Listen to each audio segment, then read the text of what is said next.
I met will.i.am, and I was just kind of this scrappy kid and would follow him around and would hang out with him in the studio while he would be making beats with an engineer. I like surrounding myself with people that force me to have to really expand my mind and who are incredibly brilliant and who push the narrative of beyond their field. And with Will is almost like an inventor of sorts, where he's always at the brink of technology. He spends a lot of time in Dubai. He's doing a lot of stuff like that. And I still consider him one of my just favorite people. Manage your budget better. Stop throwing away your money. Cancel unwanted subscriptions and easily track your expenses with rocketmoney.com/path. Hey, I am Scott Savlov, and I am the host of The Path here, and we're very happy to have with us the lovely and talented actor, singer, dancer, director, producer, ferret owner, Kat Graham.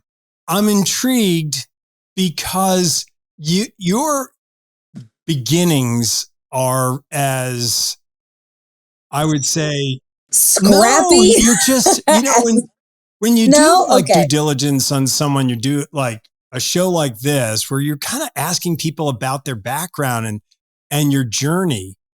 The first thing I mentioned, we met in Switzerland. You were born in Switzerland. Yeah. I was born in Geneva, not too far from where we just were. Right. We were in St. Moritz together as well. I love the fact that we've spent time together twice, and it's been in your home country, right? I mean, you were born in Switzerland. Now, does that you moved to Los Angeles from Switzerland, correct? Yeah. Do you still maintain, because you were born in Switzerland? Does that give you nothing? Oh, okay. Dear country of Switzerland, rights. I deserve a passport and some sort of like additional citizenship, because I find that kind of a waste otherwise. I was born in Geneva. My grandfather was working he was an ambassador to the United Nations at the time. He had fled the Liberian Civil War.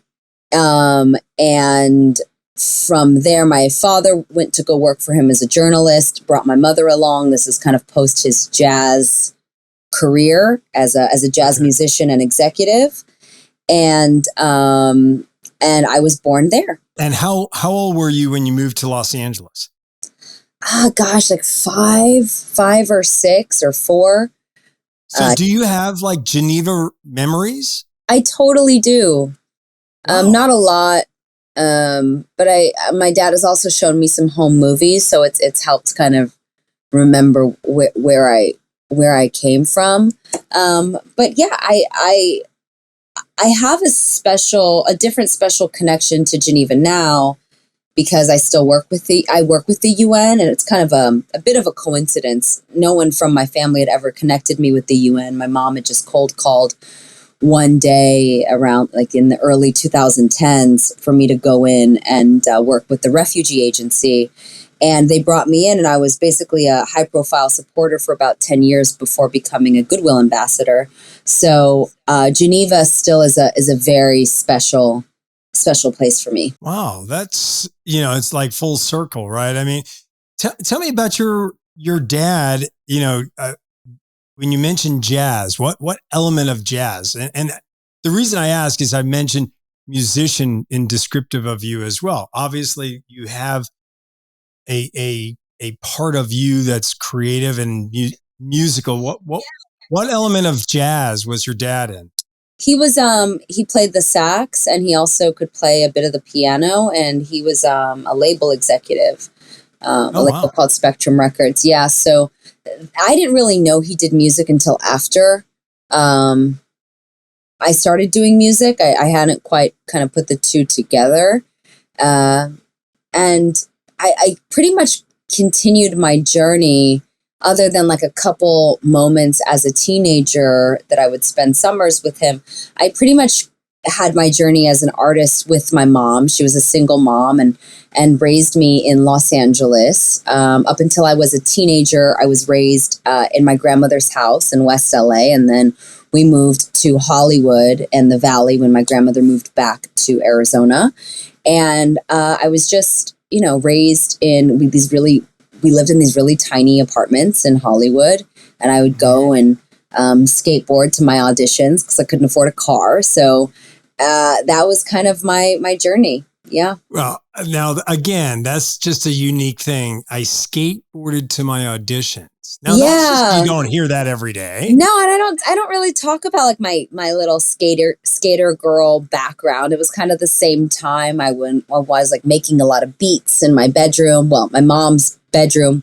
We switched it up time to time. I would like get these apartments and then couldn't afford to keep them, so I'd move back in with her, and I did that a couple times. But yeah, I loved skateboarding and like making beats, and then I would put them on CD, and then I would go and walk around to different labels whenever I would be in LA or like New York or whatever, and try and sell them, try and sell my beats, send them to whoever would hear them. That's pretty cool. Now, you speak how many languages? I'm actually learning Italian right now. Buongiorno, Kat. Buongiorno, Scott. Come by. But how many languages? It's tricky because I feel like I spoke more at a certain point, and I'm spending a lot of time as an adult just remembering. Right. My first language is obviously English. My second language is Hebrew. Okay. My third language is, I would say, French. My third is, I would say, some Spanish, which I lost pretty quickly when I moved to Georgia and I wasn't living in Los Angeles anymore. So I guess 2009, I stopped speaking Spanish regularly. It was a while back. And then French, I speak more French than I speak Spanish because of fashion, and a lot of people I work with are French.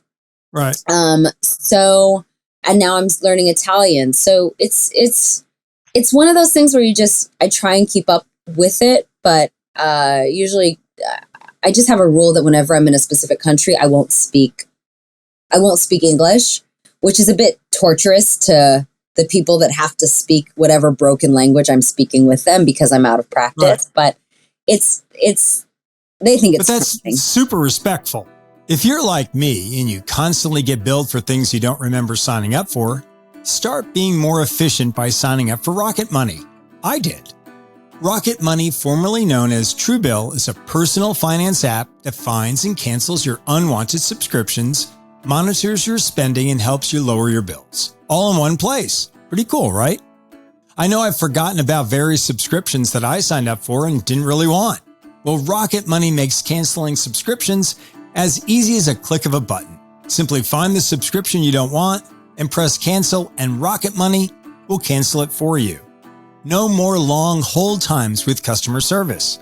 Stop throwing your money away. Over 3 million people have used Rocket Money, saving the average person up to $720 a year. So cancel your unwanted subscriptions and manage your expenses the easy way by going to rocketmoney.com/path. That's rocketmoney.com/path. You seem like you were motivated or inspired to get into whether it be dance or acting at a very young age. And you were successful at getting yourself into that. How did that come about? I've always been very assertive with my mom and my dad, that I was just always going to be a singing, dancing, acting machine. Like, that's just 4 years old. Get me in this tutu. Get me to dance class, hustle, hustle, hustle. Like, I was always, I was always on it. And then from like age 7 till about 12, there's this weird moment where you start understanding what rejection is, and you become a bit confused by it. You start going to these auditions where all the other kids look just like you. You're late to school or you have to miss days because you're shooting. So all of a sudden, like, the relationships and the dynamics between you and teachers and your school and other kids change. And you start kind of feeling like the only one that does that. For me, I had gone to a school that my grandma had put me in, but they weren't entertainers. I mean, they were like other like nice little Jewish kids in West LA. Like it wasn't like, a full entertainment school, and none of the other kids, they didn't come from entertainers. I was the only one, and I was also the only black girl, but the fact that I was the only actor was the thing that really kind of made me an outsider. So that's the first time I started to feel like an outsider. And then through like, I think age 12 till about 18, 19 was when I got more into music, outside of dance, just in terms of like thinking I could become an artist. Right. And then I started doing more Disney stuff, more like shows like Malcolm in the Middle or CSI, these kind of like one-off guest star spots. And I was still simultaneously backup dancing. Well, For you mentioned backup dancing. Now, when you were a backup dancer, it's not yeah, like if I said right now I'm a backup dancer, people would go, I would say for Scott, who, where are Scott? you? I Where are would you? say for who are you backup dancing? Right. For you, I mean, you're talking about Bow Wow, right? Missy Elliott. Bow Wow was doing like award shows. Yeah, Missy Elliott. I mean, these were at that moment in time. They were on They were top. idols, right? So I would go to dance class and I would hear their music, and we would be in, I'd learn all their little choreography, and then I would get to audition for their choreographers, and then I would get picked. Now, the dancing world, and hopefully it's a little bit more politically correct, Right. but I was backup dancing, which was actually I was still a minor, full transparency. Right. They would kind of like line you up, and before you'd even get a chance to dance, they'd be like, I forgot what it was called, but there was a word for it, and they would come up and they'd be like, you go, you stay, you go, you can Really? stay, and they would do this in front of like hundreds of other dancers, Eesh. and you'd have to stand there and hold your picture and your resume. Right. And they would take your picture if you would get to stay, and then they'd give you your picture back if you were leaving. And it was a pretty brutal and embarrassing, humiliating experience. And I think I retired at around age 17 and just focused on getting little bit parts as an actor, because I was just kind of mentally and physically worn out from all the dancing. I didn't know where that would end for my career. Like I didn't see a big future there, and I wasn't interested in being a choreographer. So it didn't seem like it was going to pan out for me.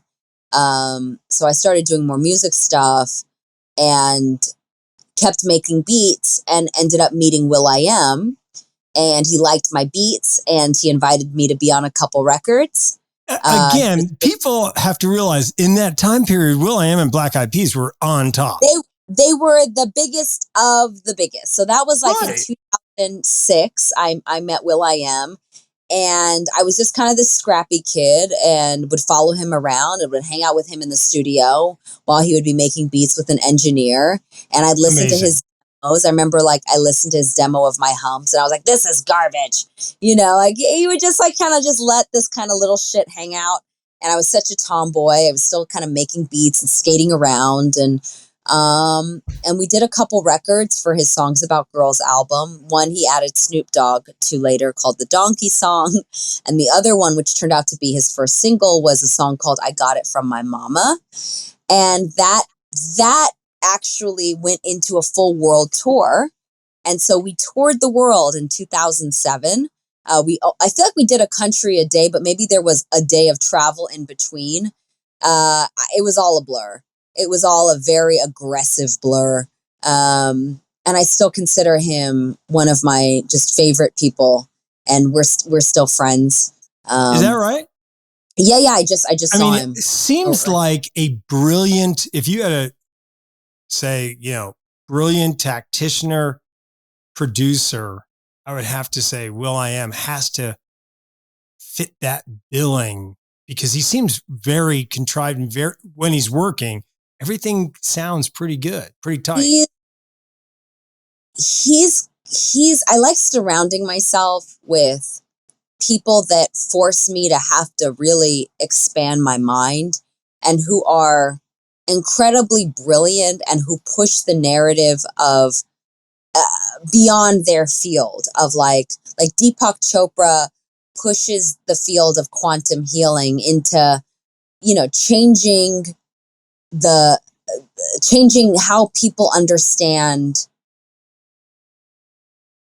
health and science Right. just from like spirituality or quantum physics. Like he goes deep.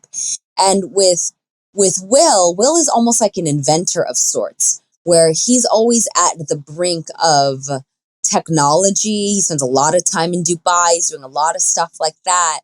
And, you know, there were always times where I wish that I would have just kind of spent the rest of 2007 just running around with him, and 2008, and I just would have been his artist and we would have created together and I would have been happy with that being my life.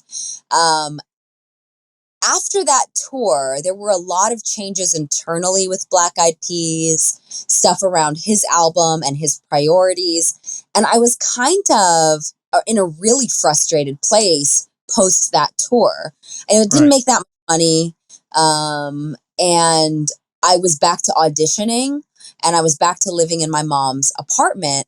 So I had actually a lot of frustration towards him because I felt that this guy who was like my mentor kind of like dropped me off and I was back to where I started. But it actually worked out perfectly because during that time of the auditioning of back in the circuit of the cattle call of being an actor, I auditioned for a show called Vampire Diaries. And from that point, I had not only auditioned, but shot, like Right. physically shot 6 different pilots for shows that never went anywhere. There were Okay. 6 things that I had shot of pilots that just like never heard from them again. I think one was like with Dean Cain. I had actually even shot one with Michael Trevino, who I ended up working with on the show. And so I was kind of fresh off coming off of this experience where we're doing like 30,000 people a night to kind of back in this very tiny Right. space and then being on a show that everyone was really excited about. But I'm like, I'm not giving up music. So I would like fly back to LA during the first season of the show a lot, the first 2 seasons, and I would like go and record. And I was meeting with producers in Atlanta and I was doing shows and I was doing a lot of gay clubs.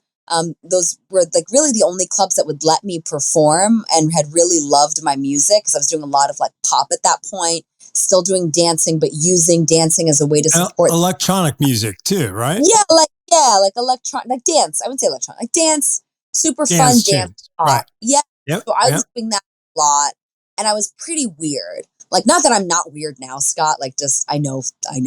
But like back then I was really a colorful kind of, I loved the 90s, but like a really like scrappy, I loved the 80s, but just like scrappy fashion, weird kind of strange stuff. And then the show winded up blowing up and Right. then I got signed to Interscope. Well, It's I a mean, long answer. but it's such a cool journey. I mean, but you also Yeah. did things that were very topical, like um Lizzie McGuire Liz, and that was before Vampire Diaries. So I was doing like right, that's like kind of Disney right, era. Parent Trap, right? You were in Parent Yeah, Trap. that era where I was like understanding rejection, but also feeling like the odd one out. Like in Lizzie McGuire, I was like, I think posse member, right? Like I didn't even have a name. And a lot of these roles, other than like CSI, I was usually like the black best friend. Or like yeah, it's funny now, but like looking back on it, I'm just, it's kind of like, huh, right? You start to really Well, you understand. check boxes. So they go, so Yeah, you're the Jewish friend, check. And then you go, yeah, Jewish black friend, female, right. check, check, check. Wow. You're check. You're the check box. And I don't know that I was happy to have the opportunity because at the time, I don't know if it was, I mean, we were poor. I don't Right. know if it was poverty, which feels a little bit more intense, but we were poor, like straight Right. up. I was happy to have any gig, Right.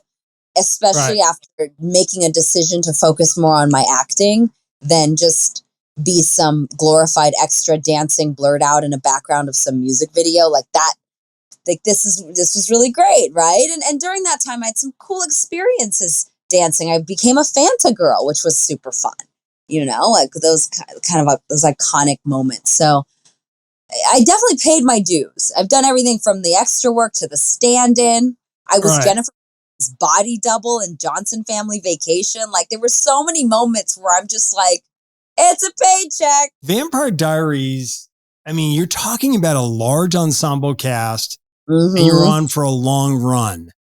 8 years. It had to give you some stability though, and some growth as a woman, as a young woman, finally not having to, I mean, you could go do your music, you could do films, But I didn't have to. you Yeah. didn't And have to, is what I'm that getting at. You had stability. yeah, I had the first time in my life, it gave me stability and it gave me a group of people that I knew I got to see every week. And it was really cool. It was something that I knew people were gonna see these scenes and all of this work. And it really kind of gave me my first bit of stability in my career and a lot of growth, right? Because I did that in my 20s. Right. So I spent my 20s on that show and I had homeschooled high school. So all of a sudden, from never having gone to a high school a day in my life, just homeschooling, um, from a tiny apartment, I get thrown into a high school setting that is so much more fantastic than anything I could have dreamt of. And it gave me a lot of confidence, but it also kind of uh, it was tough in moments because once again I'm the only one of me there, and I was old enough where I wasn't a child anymore, where the public felt comfortable pointing that out in a really aggressive and negative way. And we've talked about this as friends, Right. um, Mm-hmm. and privately. And I won't share that because this is a positive podcast, and we want Right. people to No, but be inspired. it has merit Yeah, of how it shaped you as a talent, not just as an actor, but actually how right. you look at life, right? Because Yeah, and I'm an underdog, and I right, never because you thought I was found right. you Yeah, your ethnicity became you.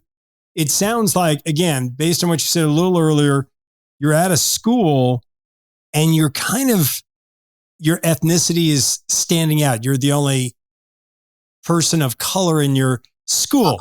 And yeah. right. And then all of a sudden you're in a cast and you are that person of ethnicity.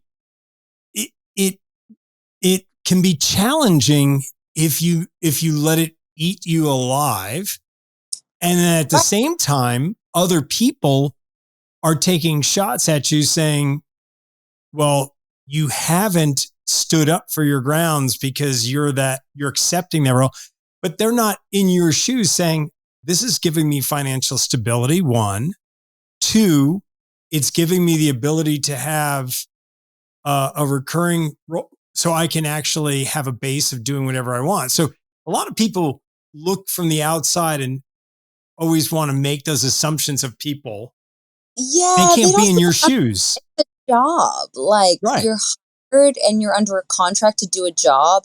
And with any big company and any big machine, and any big government, there's great people and then there's like just crappy people, right? And Right. so this idea that I'm gonna take down an entire thing that has brought me so much closer to who I am through the good and the bad, well, that's Right. silly. And anyone that has wronged me or has has treated me a certain way or has um, behaved a certain way publicly, it's always come back to bite them. I Right. don't need to teach anyone a lesson if people are doing the best that they can. And when people know better, they do better. And so Right. we have to kind of be a bit more forgiving. But I also I had a lot of great friends there at the CW and at Warner Brothers, and people that have still to this day really like championed me against some other people within that group that weren't necessarily interested in hearing what the Black voice has to say, and that's okay. You just focus on the positive, and once I was done with the show, I wanted to continue to build with the people that I felt shared the same sentiments about certain things that I do. And I don't work with people that I don't feel like practice those sentiments. And it's really that simple. And I don't wish anyone anything. Even the fans that had written, people that were fans of the show that had written really nasty things about me and called me names, like, I don't wish anything bad on them other than maybe grow some awareness. And maybe that's happened for them. And that would be awesome. I would love that they were able to grow from their previous mistakes and send them love, right? 100%. Look, your advancement is all you can focus on, right? Yeah, You can't you can't coach crazy. that's so true. You can't coach crazy. I know that, I mean, I can't say certain things because you told me them Right. in context, but I know from certain conversations that you've had where you're like, say that again. Did you really mean what you said? And they do, and they mean it. And it's like, you just have to practice love and compassion, and then you get to make the decision of who you want to work with and who you don't, based on a shared understanding, an aligned perspective, and you just want to work with people that are solid. Yes. You get to a point where you also assess people and you're like, you know what? I only want to work with people I like. Yeah, and Wouldn't that be great though? I it's okay mean, for to grow apart, right? right. Like, some people that I've really liked, I've had companies with, and we just, hey, it's not serving us anymore, so we don't do it. Right. Right.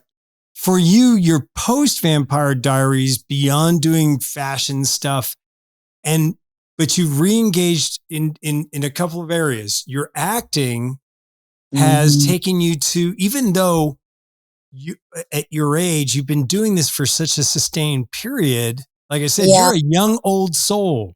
I'm a Or young an old lady.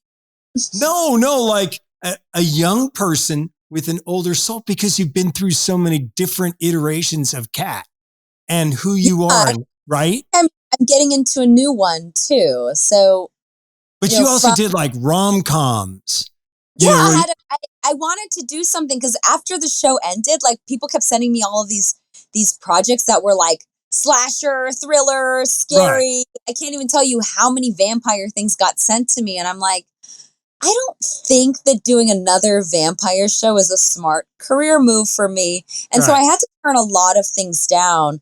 And when you asked me the question, like, about growth, well, I also got to ask myself, as this Black Jewish woman, you know, what, and having had been the underdog more than I had prepared myself mentally to be, what characters should I be playing? And what roles should I be taking? And what kind of person, most importantly, do I want to be? Do I want to be somebody who does things from the heart, or do I want to do things for money? And I'm Right. like, well, I've already been broke and poor.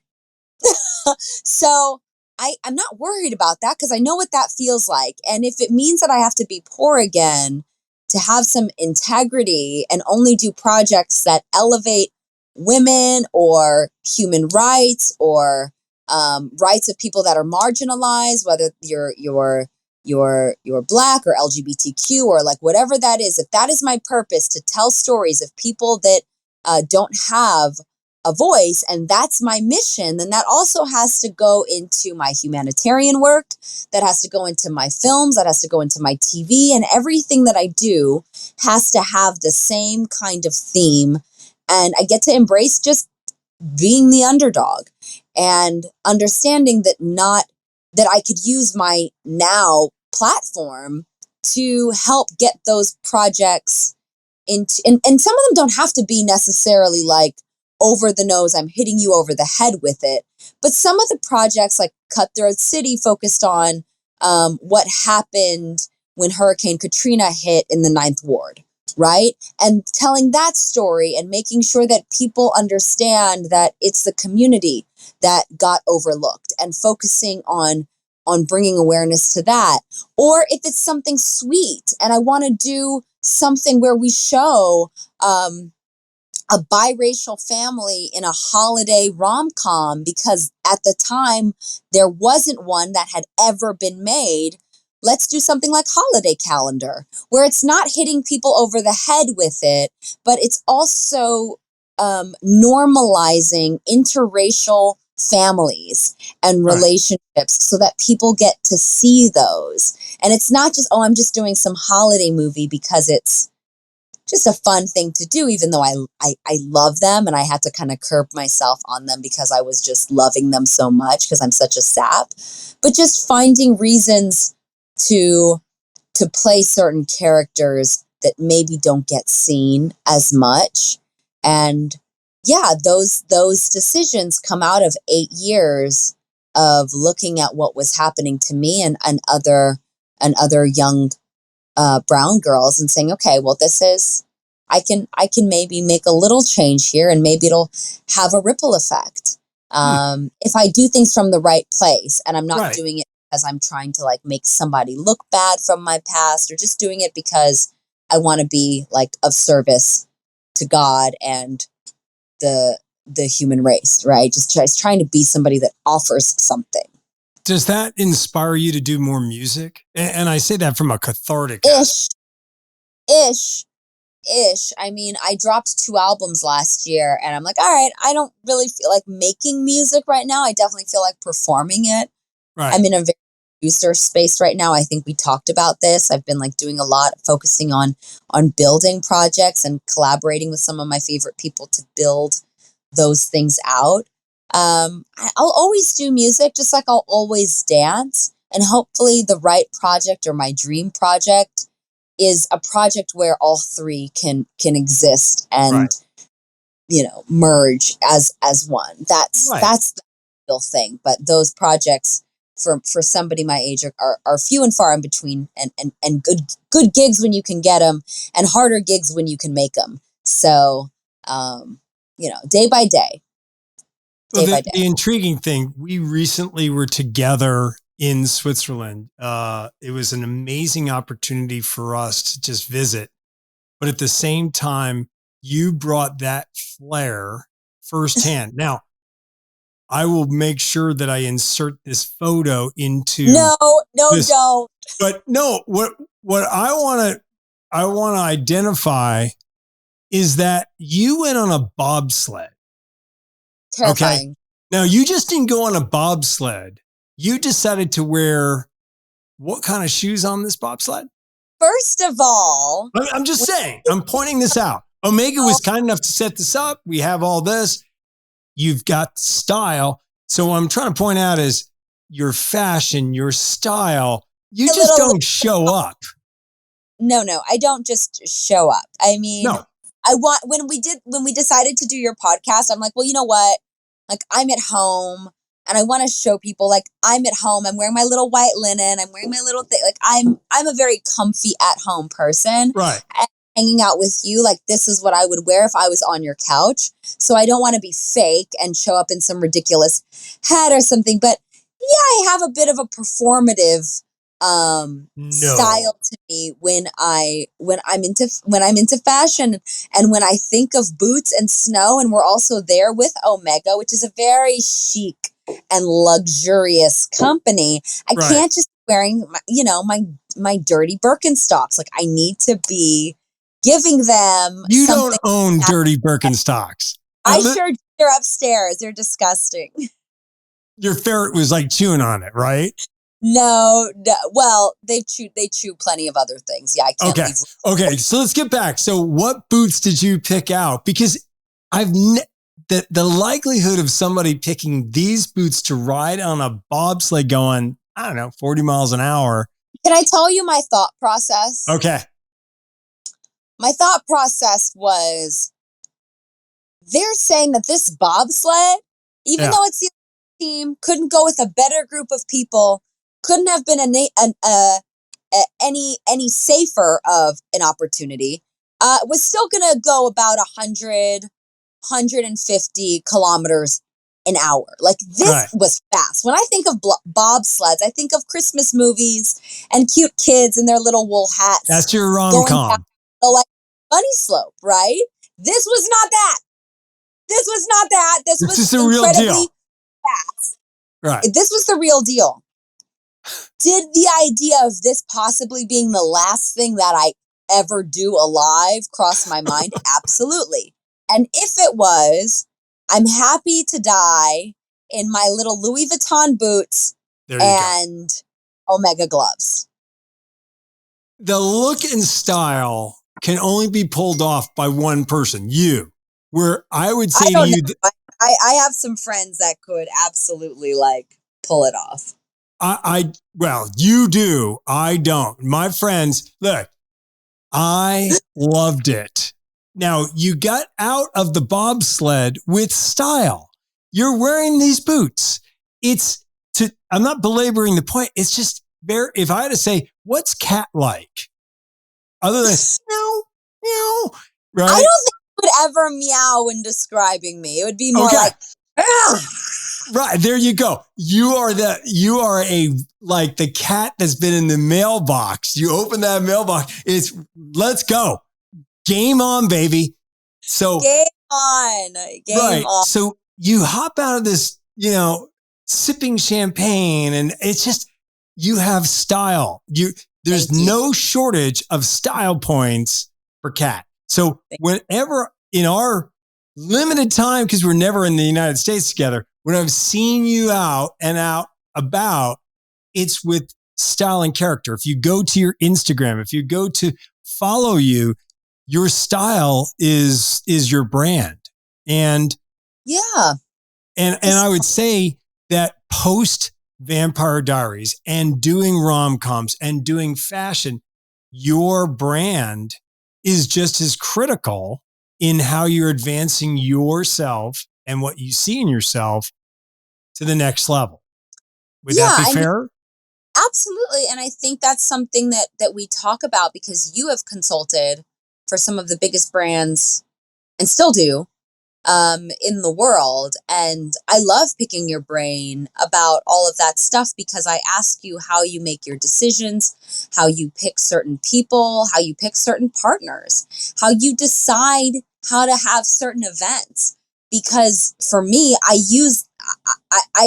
identify with you more than say like another actor. And I relate to you and how you think, and why I think we'll always be friends is because how you analyze and how you make decisions based on who to work with and who to connect with and how to elevate that relationship and bring something of value to whoever you work with is the same mentality I have in regards to being an entertainer. If there's a brand that I really want to work with, or if a brand really wants to work with me, I want to look into, well, who have they worked with in the past, and what is their state, what is their purpose, what is their belief system, what is their history, and if I don't align with it, I don't work with it. Same with my friends now, which is actually really interesting because I've always applied this to business and to music and to acting and branding, but I think one thing that I've learned recently is that your friends can also be that. Do they inspire you? Do they have, for me, like, are these particular friends into any sort of charity or philanthropy? do they have purpose to their art? Are they purposeful in their in how they word things and how they navigate relationships? So I really look at purpose in all aspects of my friendships and my partnerships, every single one. Your brand and how you're projecting yourself and all the things that you've accomplished at a young age. Don't overlook the fact that you still have so many different things you still want to and could accomplish, that you're not positioned or cornered into any type of restriction at this stage. You've had the ability to, if you wanted to dance, you dance at a very high level. If you were singing, you were able to do your own Yeah. deals and work with some of the best producers ever in music history. And then conversely, episodic television films, there's not a lot of boundaries for you. So that's where, and working with the United Nations, a prime example. Those are things that should never be overlooked when, again, describing. Someone said to me, "Hey, you're interviewing your friend Kat. What's she like?" Well, there's not a lot of definitions to you. I would just say that you have worn so many different hats that where you go from here is what will be intriguing for others, because where we are Yeah. in a conversation 10 years from now, you maybe have done some things that, were not even drawn up on a board yet for you because of your background, the ability for you to kind of morph into something new. Thanks for And saying. And I feel that way about you too. I mean, I think I kind of see what you've been doing, and I see, and I notice the things that you've kind of had to walk away from, and the things that you still devote time to, and well, and I will say this to you. I am much better with dogs than I am with people. people can be tricky. People can be really tricky, Yeah, and we talked about somebody that we both know who, and you're like me, where you'll just, if something feels right, you'll just do it, and you'll just right. connect dots wherever, because that's just how you are, and we just would do that for each other. And sometimes people just can suck, and it's hard to not hold it against them. And I think that's something that I've learned, and it's really hard, especially when you really like the person or you've done something for their elevation, to not Right. hold their behavior against them. It's very hard. It's not easy, but you just have to keep your heart open, Well, and I keep think giving. that ability of yours to move past that. See, I think it's beneath you to, that's the way I view life. It's beneath you to lower yourself to that toxic person, and male or female, whomever, you, to go down to that level. Um, it impedes your progress in life. And I set that barrier, and the people that I have as friends, I maintain, Yeah, have the same realm. You have integrity. Um, if I put you in the same room with three friends that you don't know anything about, friends of mine that you know they're, nothing about, nothing, they're the same. you're going to be like, wow, they're easy to talk to. Everybody has the same kind of, I have a Yeah, propensity same to, vibe, right. same vibe. Yeah, yeah. Right. So you kind I of know that about. gravitate that way. Yeah, yeah. And That I know. that's the essence of what life really is. And then hopefully you then raise that bar each and every time you do a new project, where you're bettering yourself, hopefully it has an effect, whether it's helping a cause, a charitable component, something benefits and people benefit. They feel better about themselves. Like you said, doing a rom-com, you know, uh, Romance in a Villa or what have You you. gotta look People at feel where the better. world is They at. escape and feel better for a minute. Yeah, I mean, when I made the decision to do the movie Emperor or certain projects uh, that were specific, or even like April O'Neil and Ninja Turtles. At the time, and people don't realize this, but it was like the Black Lives Matter movement was going on, and there were a lot of like protests and riots, and I pay attention to what's happening in the world and say, what does like a 6-year-old or 7-year-old girl need to see, like a kick-ass, like a young, an April O'Neil who's like kicking butt with these turtles. Like, is it something that simple and that subliminal to help support and balance so much of the negativity and so much of what is oppressing so much of a culture and affecting our trust in each other and in humanity? And I'm like, okay, I'm gonna make that decision. I'm gonna make the decision to do Emperor. And now I'm looking at what's happening in the world, and I have to kind of decide, okay, what's next, right? Like, what does the world need?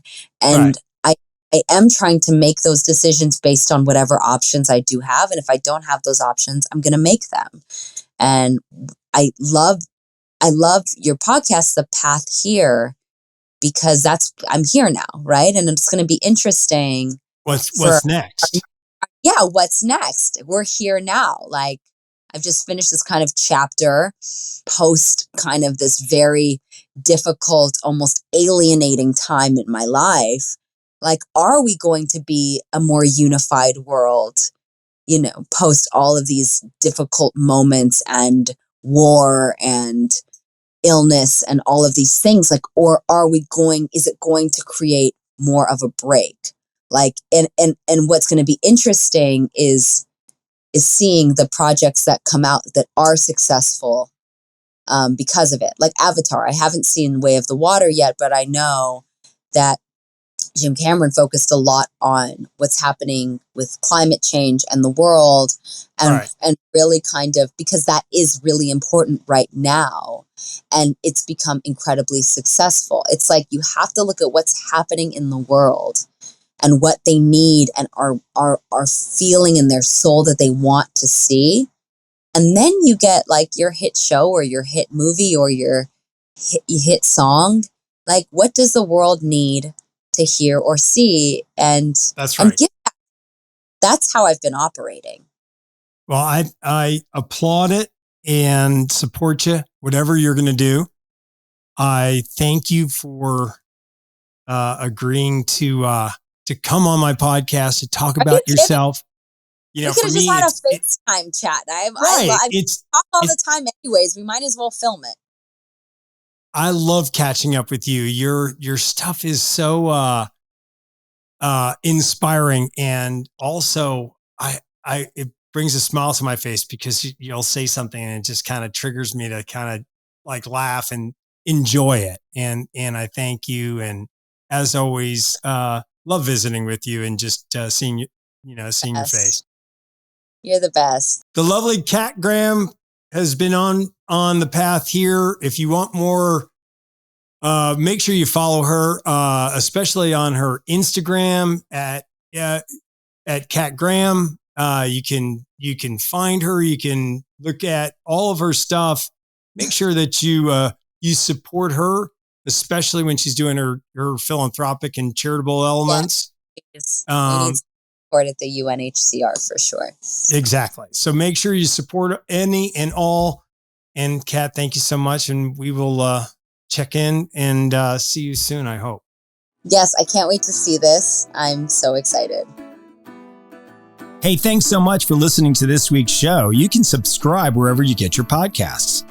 Feel free to write us on thepathhere.com to have one of your questions featured on a future episode. You can follow me on Instagram at Scott Savlov.